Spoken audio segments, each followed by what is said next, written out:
All right, what's good, y'all? This is Real Life with a special co-host, Yuvi, and today's guest is DJ Strike, and you're watching Validated Magazine. What's good, DJ Strike? Welcome to the show. What up? What up? What up? How's everything, man? Thank you for having me, man. No problem. Awesome. Definitely appreciate it. Yeah, So for to get sure. right to it, can you kind of give us some background on yourself for those who don't know? For those who don't know, my name is DJ Strike, uh, world international DJ. Been DJing for about probably 30 plus years. Hip hop, R&B tour DJ. I DJ for people like De La Soul. I DJ for Dres of Black Sheep. Um, I've DJed for a bunch of other artists in the industry. Um, I could run a whole bunch of names down, but uh, yeah, a whole bunch of hip hop legends and So, a whole bunch of hip hop artists.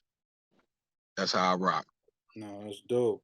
You know So what I'm saying? being from Brooklyn, New York, Yes, what's sir. your earliest memory of hip hop culture? Oh, damn. My earliest memory of hip hop culture would probably be like, I would have to say the early 80s. Um, I got I got two older brothers, right? And they actually live out of town. They're from Ohio. So he used to come visit me and my family every summer or so. And it was, I guess this would be like my earliest memory because this was like my introduction to hip hop, kind of. They would come into town and I was a little kid and they would bring their radios and stuff and they would tape the radio at night because that's the only time hip hop would play. It was New York, you know, that's where all the music came from. That's where the hip hop stations were. So I used to remember my brothers coming through with the big radios and a whole bunch of cassette tapes and just stay up like all night on Friday nights and Saturday nights because it's the only time it really came on. And they would like tape the whole show. And for that whole week, that whole weekend, they just were playing the songs, and yeah, that was like my whole introduction to this whole hip hop thing was that. So that would have to actually be my earliest memory. You know what I'm saying? Dope. So did your brothers have an influence on you? Like were they in the hip hop like b-boying or graffiti or rapping? Yeah, my brothers were actually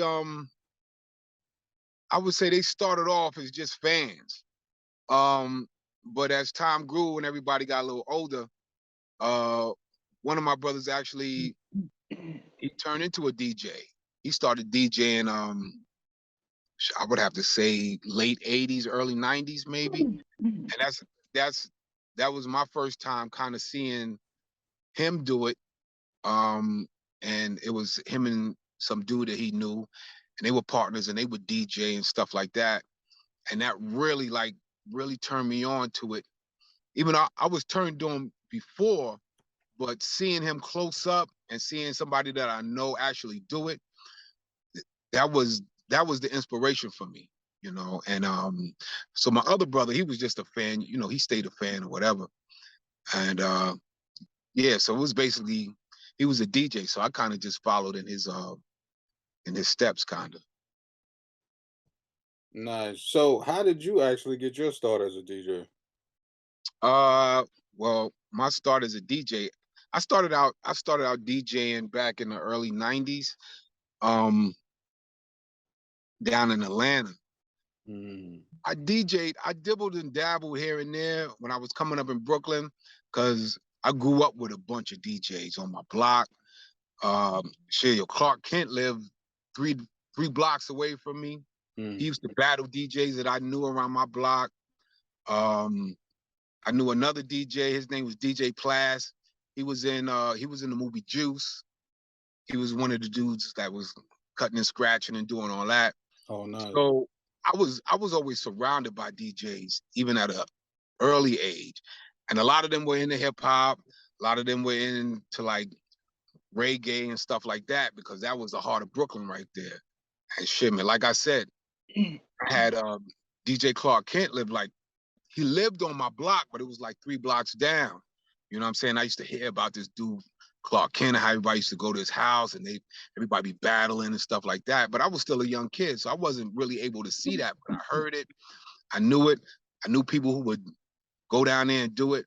So that was like my earliest inspiration into the whole thing. And I got to DJing when I went to Atlanta. I moved to Atlanta in the early 90s, and it was something that I always wanted to do. And I just really started putting my foot into it, and I started practicing every day, teaching myself. I was getting equipment here and there. I was buying records, and I was just doing it every day. I just made it something that was like everyday life to me, you know what I'm saying? So I kind of just practice and practice and practice. I became a little house DJ. I would do small parties, house parties, pool parties, and things like that. I would DJ for my friends, make tapes and stuff like that. So that's how I really came into DJing. It was around that time, probably in the early 90s or so. Nice. So, what DJs would you say influenced your style kind of coming up? And what, if anything, did you borrow from them? Well, I took a lot from a lot of different DJs as I was coming up, because um, there was some really dope DJs. One of the DJs who really made me want to become a DJ was Jam Master Jay. He was like my first like spark to it. I seen him at a young age also at a concert. It was my first hip hop concert I went to. It's back in 85, 86. It was the Run DMC Fresh Fest. And I was real young at the time. I don't even know if I was supposed to be in there, but I was with my cousins and everything, and they got me in there, and I'm like, yo, this is crazy. Like, this was my first hip hop show, anything. It was Run DMC, LL Cool J, Beastie Boys, Houdini, and I want to say Public Enemy was on that. But what really stuck out to me was the DJs that night. And I want to say Grandmaster D from Houdini and Jam Master Jay. When I watched those two guys on stage that night, of course, I love Run DMC and I love Houdini. Like, those are like two of my favorite groups ever. But when I seen Jam Master Jay and Grandmaster D up there, that night, it made me say at a young age, yo, I want to do that. I want to do exactly what they was doing. And it was wild to me, because I never seen it on that level up close, you know. And I was young. I was, you know, I even fell asleep in the concert at a couple of times because I was so young. Past my bedtime and all of that. You know what I'm saying? I'm like, yo, this is crazy. And I remember I fell asleep.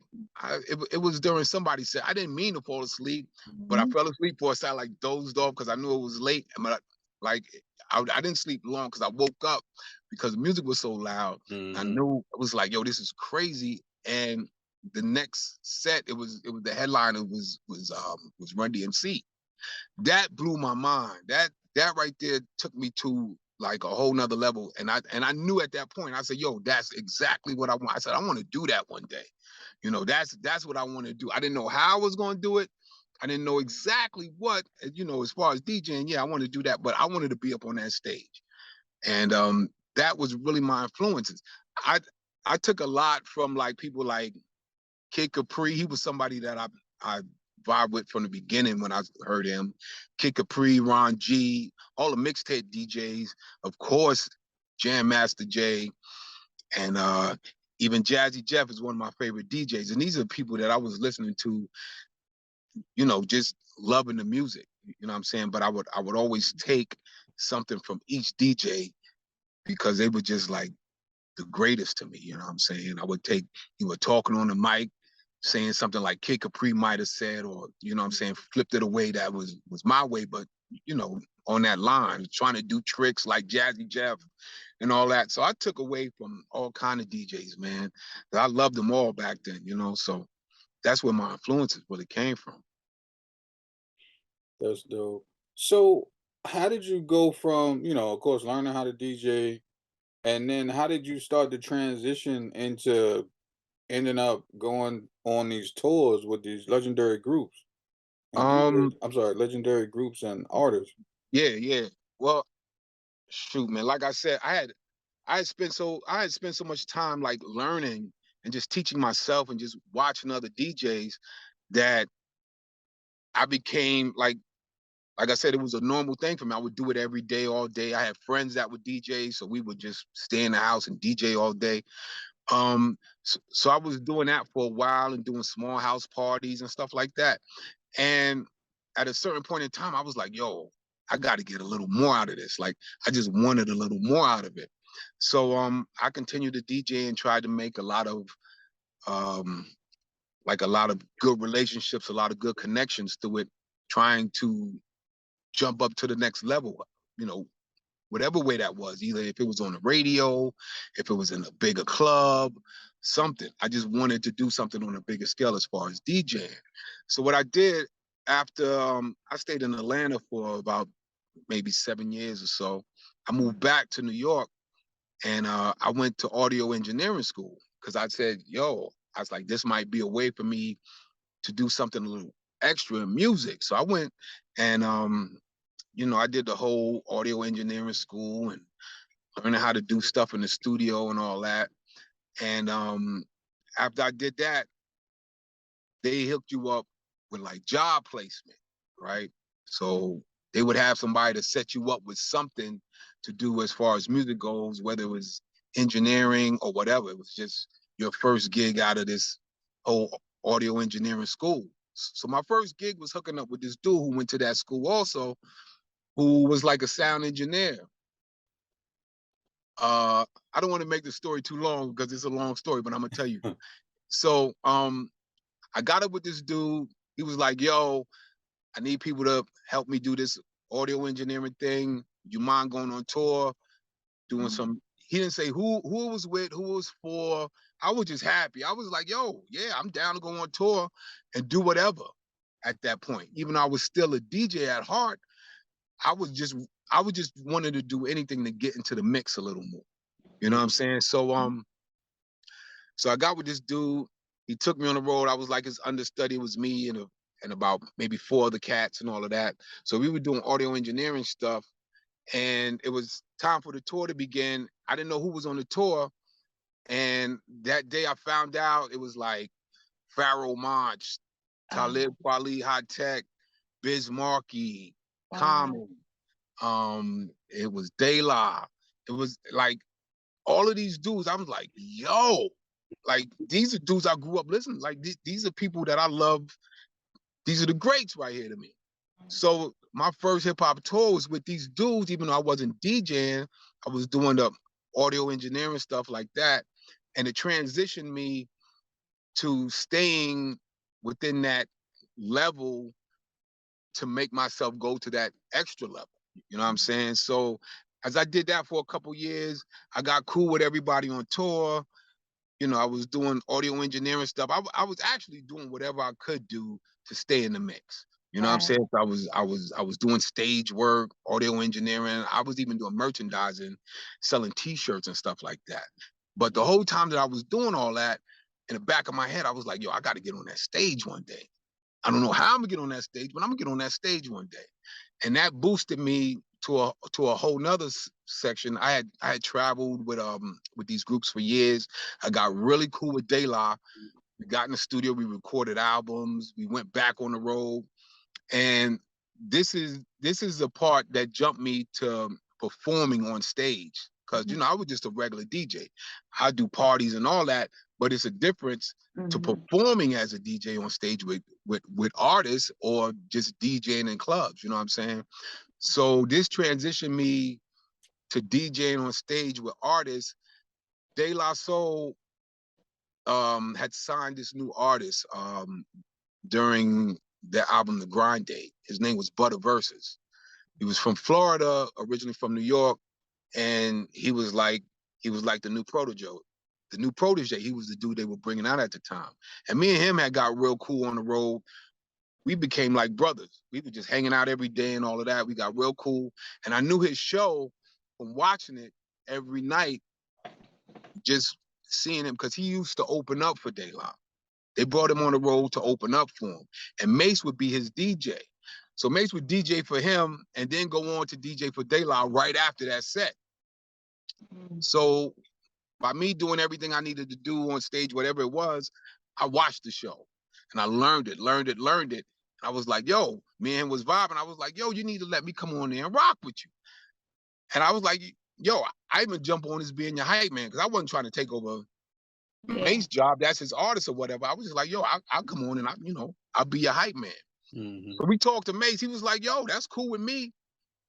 So that even led me to practice more on just the vocal part of the show. Just being his hype man, knowing when to come in with the drops and doing all that. Because like I said, when you just a regular DJ and you just DJing parties or house parties like that, it's totally different. Your mic game is a little different. The way you spin records is a little different, because now you're performing with artists and you got to be like in tune. You know what I'm saying? So we did that, and to make a long story even shorter, we that's side, it's all history. We want to hear this. yeah. But that's the only way I could say it, because it's hard for me to really break it down, and you miss certain parts of the story or whatever. So we got real cool and doing the shows. We were opening up for Daylight while Mace was still DJing. I was Butter versus Hype Man, which was dope. Mace got to a point where he was like, yo, I really don't want to be out here for the whole time and then have to DJ for my group, which, I mean, it was a lot of work for a DJ. So I was like, yo, I know the words, I can DJ, like, let's just do that. I'll come on and be his DJ. My man Butter, he was all down for it. So it was basically a no-brainer.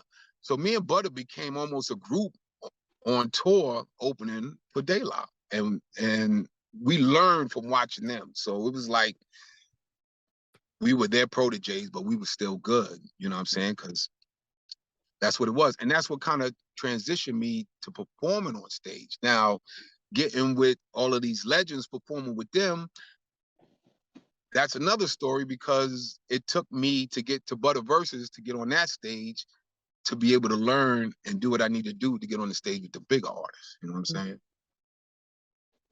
So, and how long did that take?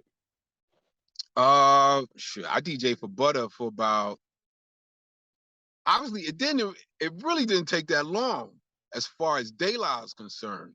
But I DJ for Butter for about maybe 2.5 years or so, like that, maybe 3. But in that time, there were dates that we were rolling with Daylight and Mace didn't make the show for whatever reason, and they needed a DJ.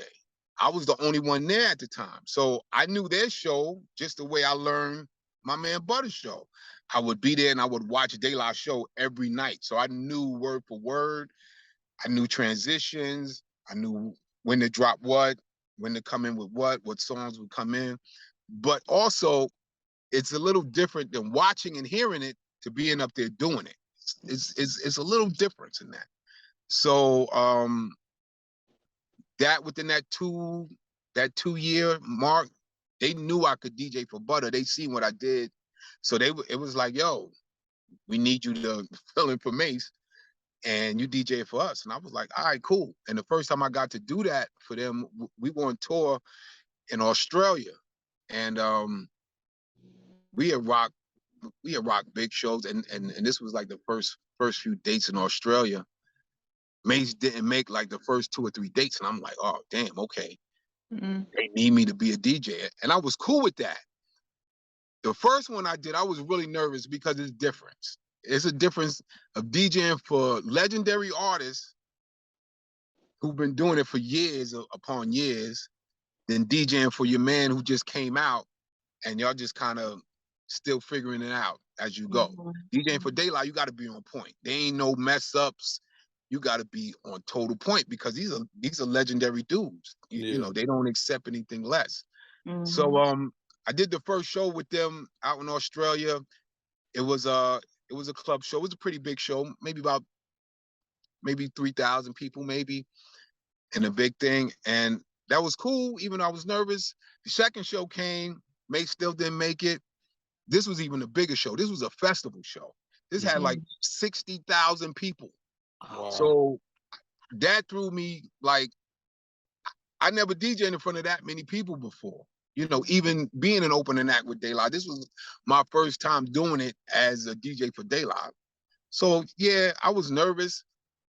I knew what to do, but I knew I had to do it right. So long story short, it all went through, everything went cool, and here we are today. You know what I'm saying? And that led me to doing all kind of other stuff also. Wow, that's pretty dope. So Yeah. your first real show, I guess you could say, was in Australia. That show Um, in Australia, well, where well, you, I ain't gonna say that's my first real show because we had traveled and did, you know, we did Germany, you know, right, London, France. We were all over the world basically. So I did real big shows then, but my first like right, big show was that one with De La. right, Yeah, right, yeah, you can say that. You can say that. yeah. Is there any particular venue or place in the world that you'd love to perform at that you haven't? That I haven't. I'm sure there's a lot of places that I haven't performed at that I would love to, but to tell you the truth, everywhere that I performed, I've loved it, whether it's a big venue or the smallest venue. Yeah, I just love doing it. That's something that I really fell in love with doing since a young age. yeah. And I mean, I perform in some great venues. I performed in some great venues in the UK, of Mm, course, Australia. Um, in Japan, we've done big things. I DJ'd in Dubai. that's Oh dope. man, there's so many places I have DJ. But one of my favorite things, and I, I will say this, one of one of my favorite places that I have DJ'd Mm, was the Barclays Center in mm, Brooklyn, because I'm from Brooklyn. So Mm-hmm. that was like mhm, a big dream for me, you know, because I used to go to school. I went to high school like 4 or 5 blocks from the Barclays Center.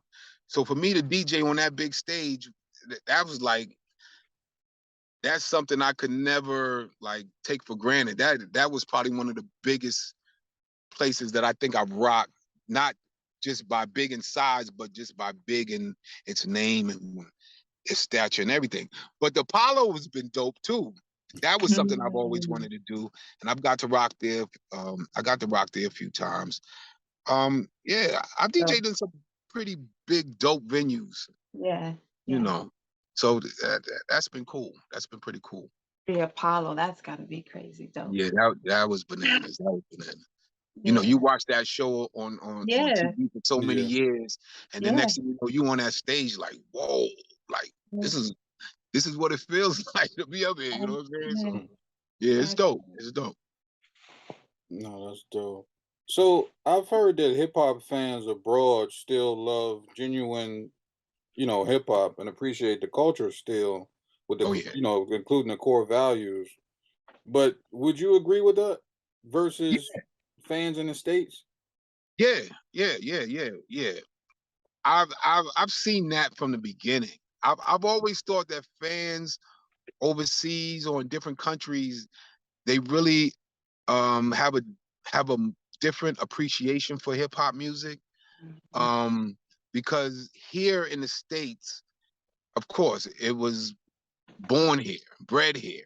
Mm-hmm. mhm, And the thing with people here, not to say people here don't appreciate it, because of course people here appreciate it. We all appreciate it from east to west to north to south in this country. We do appreciate it. But in other places where they don't get to see people up close and personal, like yeah, here in New York, you walk down the street and you see somebody, you be like, oh shit, there's such and such. And it becomes like a almost normal thing. You get numb to it. You're like, yeah, I see them all the time. You know what I'm saying? So it really doesn't become something that holds that much of an appreciation for. When you go overseas and they've only seen what they've seen on TV or something like that, and then they see you in person, you see the difference and you feel the difference in energy and the way they mhm, they can't talk no English, but they know word for word. You know what I'm yeah, saying? They can rap your lyrics almost better than you can.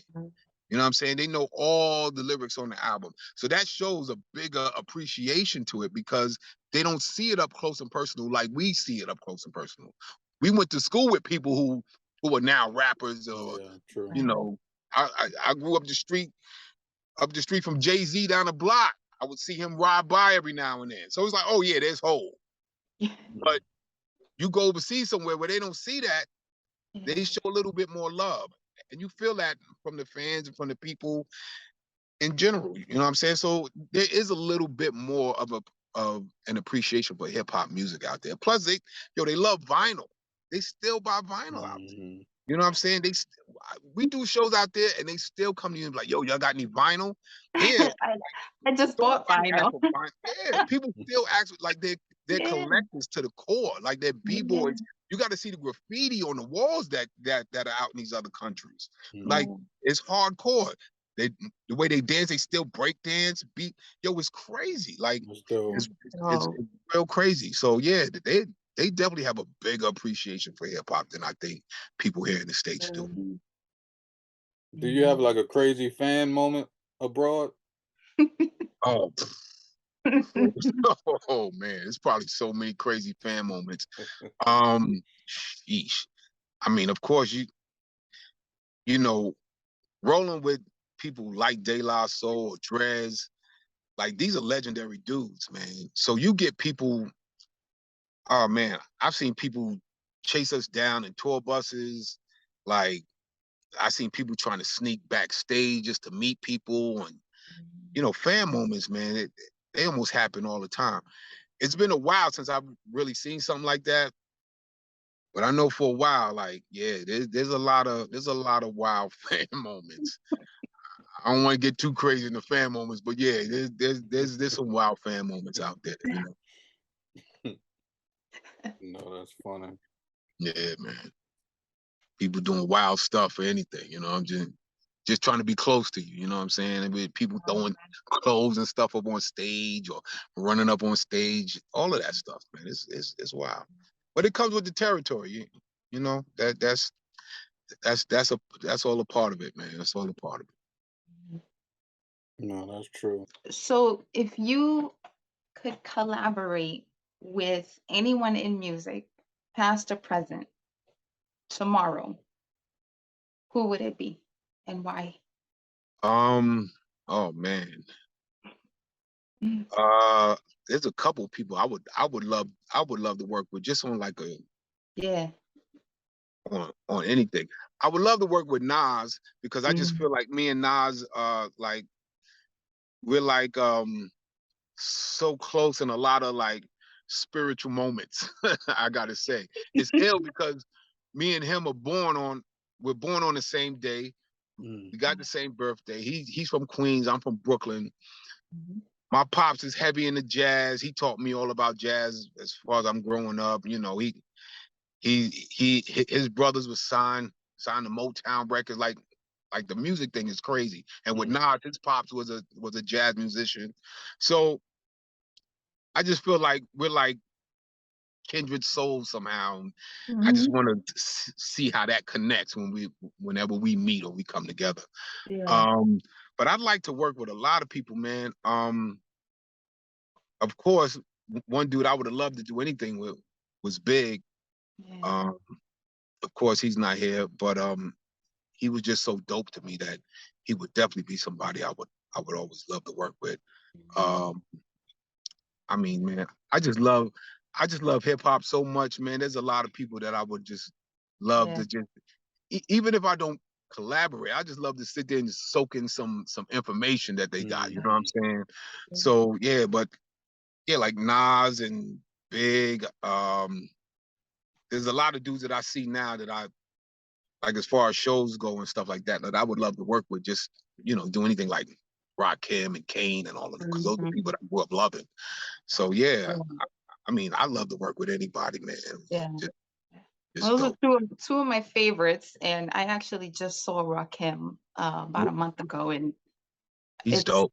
It's incredible. It don't matter how old he is. It don't like on that stage. Yeah, he sounds the same. Incredible. It was Like incredible. it's like you just put on the record and you're watching him doing it right then and there in front of you. He sounds and looks the same. Like he's amazing on stage, man. He's amazing. I love seeing Rock on stage. I've done so many shows with them guys, man, and I always try to catch a glimpse of them every night that I can, because you know those are special moments, man. You don't know how long you're gonna have those kind of moments. So you know, no, that's you gotta true. catch them as much as possible. You know. Yes. That's definitely true. I feel like he doesn't get the recognition he does in the hip hop world from those who come from that era. But I feel like as of right now, he doesn't get the recognition he deserves. Yeah, true indeed. And a lot of them don't, but that's true. A lot of them don't. Yep. A lot of them don't. But they still, you got to give it to them though. Even though we might feel that they don't get the recognition, they still out there moving and shaking. They will still bust somebody's ass on stage. Like you know, you can't come on the stage after any of these guys and think you're gonna be rhyming over your lyrics or you just up there playing, because it won't work. I've seen it. You know what I'm saying? Like I said before, when you on stage with these legends, you got to step in that legendary foot. You know what I'm saying? You got to be you got to be just as legendary, because these dudes don't play when it comes to that stage, man. Yeah. I think it's bugged out to see, you know, like when I saw him perform, it wasn't huge. Right. And in my head, I'm like, this should be like an arena full. You know so that kind of always blows my mind, you know what I mean? But it's still, regardless, always dope to see somebody like him on stage. Always. It was incredible. Definitely. I agree. Yeah, because you know what? We kind of sort of touched on it maybe a little bit. So what are your thoughts on today's music industry as a whole, or just hip hop specifically? Okay. Well, my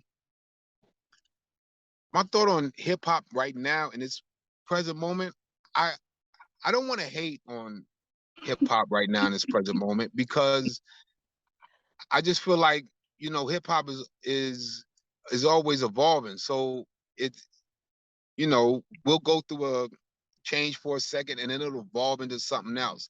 So I never want to say that it's bad, or, you know, what kind of music some people are making are trash, because it's going to evolve into something else. And, you know, soon, especially nowadays, the only thing I could say about hip hop in its present moment at this time is that with technology and all of that stuff coming, you know, music is fast nowadays. Like it has a course of maybe a few weeks. Like how before, when we used to come out with music during the golden era, you would have a whole damn near a whole year to rock off of a song. Now everything moves so fast that I agree. your music could be hot for the next 3 weeks and then it's over. I agree. And then it's something else that comes to be the next hottest thing for the next couple of weeks, and then it's over. You know, so that's my issue, is that the music moves too fast right now. You know, if it had a little more sustainability in it, it could last longer, you know, and you create timeless things when it's like that. You know what I'm saying? With this fast stuff, nothing really becomes timeless because you don't remember it. Because it comes and goes so fast. It's like, I don't even remember what was out 3 weeks ago. There's something new I'm listening to. Before, we could rock and be like, yo, here's stuff now. You'd be like, yo, I remember when this was rocking all summer. And it's still rocking today. That's timeless music right there. That's something you can't buy. Like people don't create that anymore. It's hard to get something that's going to be timeless that you can hear 20, 30 years from now and be like, yo. I completely agree. I mean, these days it seems kind of impossible just to buy an album that has a vibe to Right. it, you know, Right. and a Right. story. It's Yeah. different. It's It, different. I totally agree. I totally agree. It's different. It's different. And It's really different. It's really if I different. could go back, I would go back because it's. I mean, yeah, I agree with everything that you said, and I think streaming. Yeah. Yeah. And I like you said, I get it, right? People are, you know, it does evolve and there is different types, right? You got different sounds, but Mhm. I'm still trying to preserve what we grew up on. Exactly. You know what I mean? Exactly. And Definitely. not even just the music, but the culture as a whole, you know, what Right. we lived and grew up on. Yeah. Yeah. Yeah. I don't want to forget that. And it kind Nah, of just, not at all. Not at you know. all. Not at all. That's creating history. You know what I'm Mhm, saying? Mm-hmm. That those are the mhm, things we use to teach mhm, where we came from. You mhm. know what I'm saying? Right, right, So we got to right. teach the next generation. Be like, look, this is how it went. This is where it Yes. started. This is where it came from. Now you take it and do something else with it, Mhm, and hopefully, when it's time for you to teach the next generation, it mhm. it can sustain like the way we sustain this music. You know what I'm Yeah, saying? So I mean, I guess time will tell if yeah. that thing does happen, but that's what I hope and pray for. Mhm, You know. yeah. True. I Are still there rather any? buy vinyl or a CD Oh yeah, yeah, yeah, over yeah, yeah. streaming. I that's Overstream, right, right, yeah, right. Yeah. That's that's the me. tangible of it. You know what I'm saying? You can Mhm. hold that. You can hold Yeah, that. You can hold yeah, that vinyl. You know what I'm saying? yeah, It got pictures on it. You know, yeah, you got the sleeve. You could go in and read who produced what, who wrote yes, what. Mm-hmm. You can't. yes. That right, like that The right there is a lost art. Like, yes, go buy stuff just to see those credits. the days where you would save up your loot and go buy an album and take it Mm-hmm. home, put it on, and just sit there reading through the insert. And Yeah, like yeah, the yeah. last time I went to go buy a CD, this little girl looked at me. She's like, "You know, you could stream that, right?" I'm like, "Girl, just She's hush your mouth and ring me up." she's like I'm you and trying your to take this prehistoric home. ways. That's And funny. Uh, she made me feel old. I know. She Yeah, I made me know. feel old. But That's I funny. get I, it. yeah, I completely agree with what you're saying. Yeah, definitely, definitely. Are there any artists currently that you feel like are still carrying that torch? Not from our era, but from this new era. Oh yeah, yeah, yeah, yeah, yeah. There's shit. I mean, if you throw out names like J. Cole, like Kendrick Lamar, like, and not to kind of just keep bringing up those names. I know a whole lot of people always Mhm. bring up Kendrick and Jake, but those are the people who are Mhm. making timeless music right now. These are the people Mhm. who are taking the craft really serious. They're not just going in the studio to Right. try to get some hit for some quick change or whatever, just to say, yo, I'm popping, let me pop a bottle Mhm. or whatever. They're Mhm. making music that you can feel, that inspires, that like this is timeless stuff right here. Mhm. This is the way that they're following the rules that were laid down Right. when we were coming up, you know, and it shows, you know, they definitely make that kind of music. But yo, you got some real spitters out there. You got some, you got some MCs out there, and even female MCs are coming up right now. Like Mhm. there's some real dope parts of hip Mhm. hop that are happening right now, Mhm. Mhm. which I really love. And you know, as far as people that are making the timeless music, time will tell how much Yeah. time is going to last. But I do see it, I do feel it, and there are people out there, you know, putting in that work to make that happen. So It does feel like there's a slight shift going on yeah, yeah, yeah. in hip hop compared to what we've gotten, you know, the last 3, 4, 5, 6 years to Mhm. Yeah. now. It Mm-hmm. feels like there's a shift going on, and the shift is, you know, kind of going back to what we love. Right, right, No, I right. can definitely So agree with that. what do you think? Because you mentioned Nas. Nas is one of my favorite MCs. Uh-huh. Um, What do you think about the new work he's putting out? Oh, I love it. I love his. I love the collaboration with him and Hit Boy. Like those Yeah, two albums. Oh man, that's just so dope. And it shows that even though there could be a gap in between yeah. our generation to the new generation, they close that gap with those things right there. And that's what makes it so dope. That's how that's how we teach. That's how we still learn. You Mhm. know what I'm saying? Just because we're the older generation don't mean we still don't learn even from the newer generation. You know what I'm Right. saying? They showing us stuff True. too that we never knew.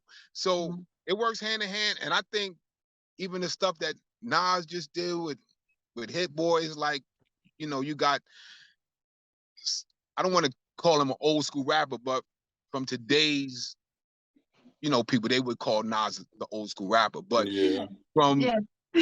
our generation with him to Hit Boy, he's the newer generation, so to speak. To see that happen and it come out so dope, it shows that, yo, there's progress and that gap could be closed where we definitely can get back to where the stuff we love, you know what I'm saying? The stuff that we feel that we've lost through the years. So, Mhm. yo, I love that stuff that Nas has put out. I mean, it's dope, man. And it shows so much dopeness and creativity. Mhm. It's just dope, man. It's just dope. Yeah. Yeah. Nah, I definitely agree with that. So to get away from the music for a minute, Uh, what can you tell us about Team Body Box? ah, Team Body Box. That's something that me and my brother that we put together through the last maybe 8 or 9 years, right? Um, at a certain point in doing all of this touring and all of this, you know, road life, it kind of wears on you. Mhm. And it wears on you physically and mentally if you're not taking care of yourself. And what I felt in myself, I got to a point where I just got tired of being tired. I would be on stage and I'd get off and I'd just be drained. Even getting up, like I couldn't even get up in the morning.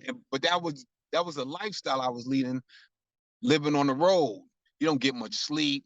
You're up Mhm. all night. You're partying. You're drinking. You're smoking. You're hanging out. You're not eating right. So I got to a point where I needed to do something for myself to make myself have a little more energy to feel better. Mhm. And we started this whole fitness thing about maybe 8 years ago, 8 9 years ago, and it transformed my life Mhm. um, in every way possible for the better. And it was something that I've always wanted to put into the whole music industry because I know like a whole lot of people, even DJs, dealing with Mhm. health issues, or just Mhm. people in hip hop in general. You know, we lost a lot of people to just bad health. Yeah. You know, and it was something that I've always wanted to address and try to put forward um, to people to know that, yo, even though like a whole lot of artists don't have insurance or health insurance or whatever, there's things we can do to minimize the sickness part where we can maintain health so we can keep doing this, you know. And yo, man, it's changed my life. We've been doing this CrossFit thing is the way I train, and it's intense. CrossFit is And no joke. yeah, it's Yeah. It's real no joke. intense, and Mhm. it took us a while to kind of really get into it. We basically taught ourselves a lot of stuff. We watched a lot of YouTube videos, and we just train. And now we have a team called Team Body Box where we compete in all kind of CrossFit competitions, fitness Mhm. competitions, and we're just trying to promote a healthy lifestyle to whoever, you know. And we got a lot of young people to come in.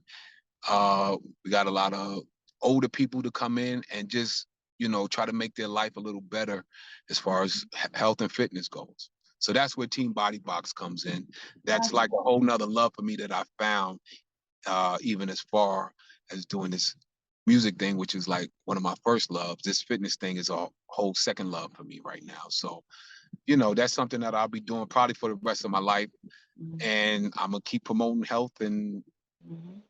health and wellness to everybody. That's really dope because that's important. Yeah, It's very, really important. And very.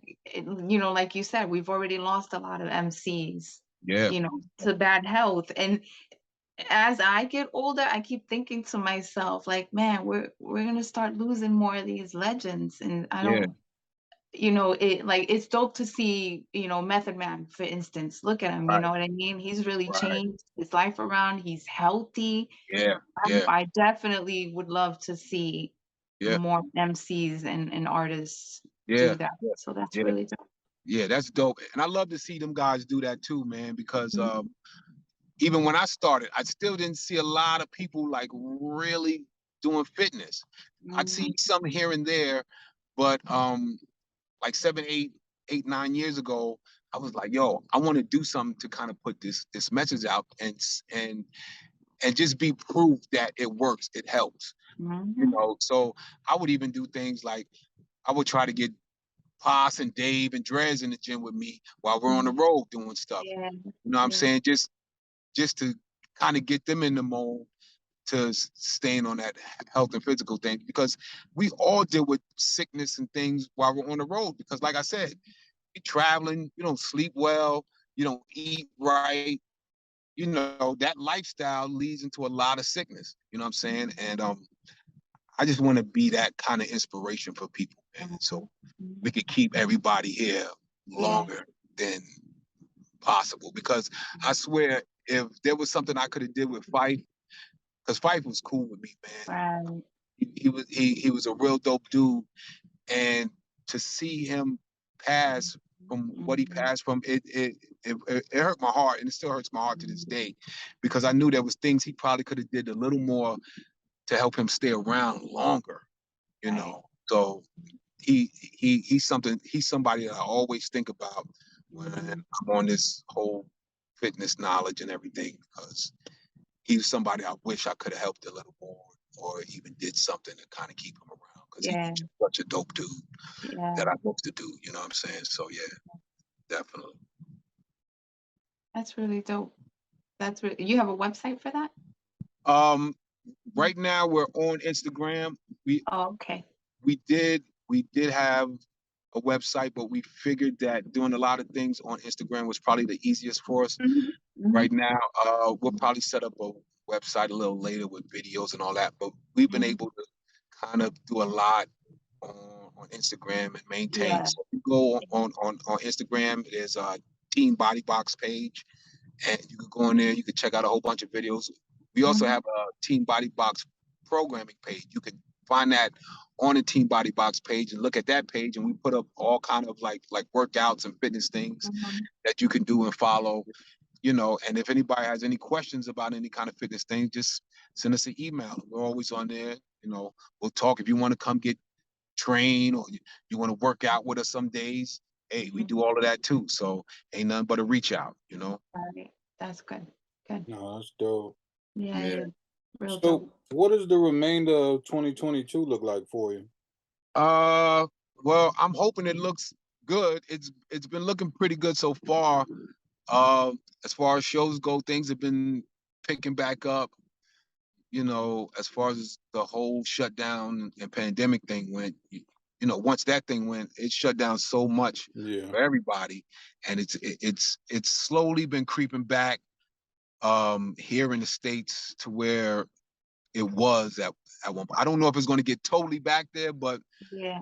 um, as How far much as did shows go, that? I'm sorry to no, go interrupt ahead, you, but go ahead. because you mentioned the last few years, and you know, I know that that was rough for, Yeah, you definitely. know, especially, you know, you were out there, right? You want to do Yeah. shows, you want to DJ, but when people can't gather, like how did that affect you? Oh man, it was rough.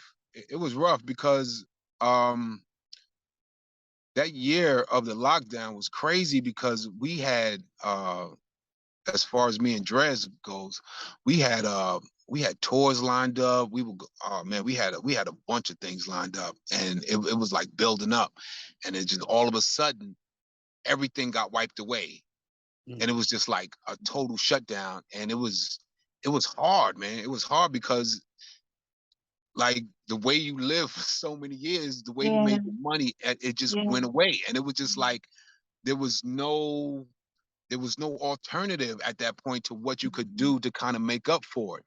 Right. So yeah, it was rough. It was rough. You know, we would do things like go online and DJ for a little bit and everything like that, Yeah. but it just wasn't the same. I didn't know if it would ever come back. I didn't know when it would come back. I just knew it was rough being at home, not being able to do what you love doing, and you know, seeing Right. the bands and doing the shows and stuff like that. So it was rough, man. But I thank God, like now things have really been looking up. I've been going out to London every so often with De La. I've been doing shows with them, and me and Dres got shows coming up. We'll actually be in Maryland this weekend on Saturday. We've got a bunch of shows. So if anybody's out there in Maryland and you happen to catch this on Saturday or before Saturday or whenever, we down there. We down there all day Saturday. I don't remember what the venues are, but we will be down there doing shows. And then next week on the 11th, we'll be in Coney Island with Video Music Box. So we'll be doing Special Ed's gonna be there. Yeah, I saw that. Yeah, it's gonna be that's gonna be a pretty big show. Those are shows we missed doing since everything happened, but those seem to be coming back. So yeah, you know, I'm happy about that. That's for sure. Yeah. Nice. I might have to make it to that Maryland one. Oh yeah, hey man, hey, hit me up, come down. I got you. Wherever we at, come through, man. Dope. Come through and party, man. Dope. So where can the viewers find you on social media? I know you mentioned about the health thing, Right. but all together. They can find me at DJ Strike on Instagram, at DJ Strike on Twitter. Find us at Dres Black Sheep or Black Sheep Dres on Twitter and Instagram. And or you can find us at We Are De La Soul on Instagram, and just we post stuff up there all the time, man. So you know, the crew is always staying busy doing something, trying to show what's next and everything. So yeah, man, we there. Or you can find me on Team Body Box. Team Body Box, I'm there all the time. It's me and my brother. It's me and my brother Reef. You know what I'm saying? Shout outs to Reef. He's a workaholic and all of that. So yeah, man, we there, man. We definitely there. Cool. No, that's dope. Definitely appreciate it. You got anything else for the people? Nah, man. Yo, man, just stay in tune, man. Should we working? Dres just released a project with Stu Bangers called Sheep Stew, which is really dope. He got another project that he's already completed. It should be coming out sometime this year. He's done a whole collaboration with Dilla of a whole bunch of Dilla beats and stuff like that. So it's called Dres and Dilla. It's called D&D, which is a really dope project. So we'll be releasing that soon. And yeah, man, we got a lot of stuff coming up, man. De La's working on some stuff, man. And yeah, just stay tuned, man. Just stay tuned. When this stuff start popping, we'll start putting it out there to the people. So we let y'all know what's going on. So definitely appreciate that. Well, just like that, y'all. One time for hip hop culture, and we're out.